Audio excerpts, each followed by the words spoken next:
আজ হচ্ছে পয়লা বৈশাখ। আমাদের বাঙালিদের ক্ষেত্রে বিশেষ করে এই দিনটার খুবই তাৎপর্য আছে। সবাই চায় বছরের প্রথম দিনটা বেশ আনন্দে থাকে। তো আমরা মিলিত প্রয়াসের পক্ষ থেকে এই দিনটাকে উদযাপন করার জন্য সদরঘাট বঙ্কুর চাষিমারার কিছু সুবিধা বঞ্চিত শিশু যাদের নিয়ে আমরা প্রতিনিয়ত কাজ করে থাকি, তাদেরকে আজকে বর্ধমান সায়েন্স সেন্টারে নিয়ে এসেছি মূলত তাদের একটা আনন্দ দেওয়ার জন্য। এর সাথে সাথে তারা প্রত্যেকেই পড়াশোনা করে, তাদের তাদের যাতে বিজ্ঞানের প্রতি আকর্ষণ বাড়ে, সেটাও কিন্তু আজকের এই ঘোরানোর একটি উদ্দেশ্য। কতজন?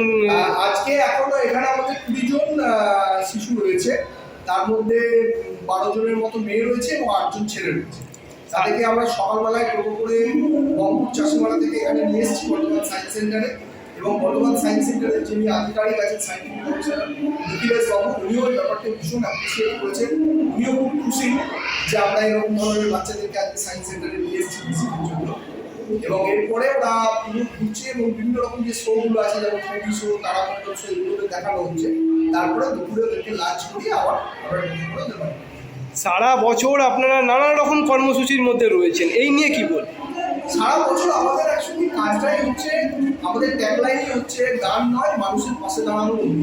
অর্থাৎ আমরা চেষ্টা করি আমাদের ক্ষুদ্র সামর্থ্য নিয়ে যাতে আমরা বিভিন্ন রকম মানুষের পাশে দাঁড়াতে পারি, বিশেষ করে যারা সমাজ থেকে পিছিয়ে পড়ছে, যে শ্রেণীরা, যে শিশুরা বিভিন্ন সুবিধা থেকে বঞ্চিত থাকছে, তাদেরকে পুনরায় যাতে শিক্ষা দিয়ে তাদের স্বাস্থ্যের দিক থেকে যাতে আমরা খুব সুন্দর তাদেরকে নিয়ে আসতে পারি, এই উদ্দেশ্যে আমাদের সারা বছর। আগামী দিনে চিন্তা ভাবনা? আগামী দিনে আমাদের চিন্তাভাবনা রয়েছে বৃহত্তর রূপে। আর এদের একটা সমস্যা দেখা যাচ্ছে, কিছু শারীরিক সমস্যা। আমরা এরপরে এদেরকে নিয়ে একটা হেলথ ক্যাম্প আমাদের ভবিষ্যতে এই পরিকল্পনা রয়েছে। আপনার নাম পরিচয়? আমার নাম প্রথম রক্ষিত, আমি সম্পাদক। কারা উপস্থিত আছেন সংগঠনে? আজকে সংগঠনের তরফ থেকে আমাদের এখানে উপস্থিত আছেন আমাদের একদম খুব অ্যাক্টিভ সদস্য বাপি চৌধুরী আছে, চৌধুরী আছে, আমাদের সহ সম্পাদক অরণ্য হালদার, আরও। ধন্যবাদ।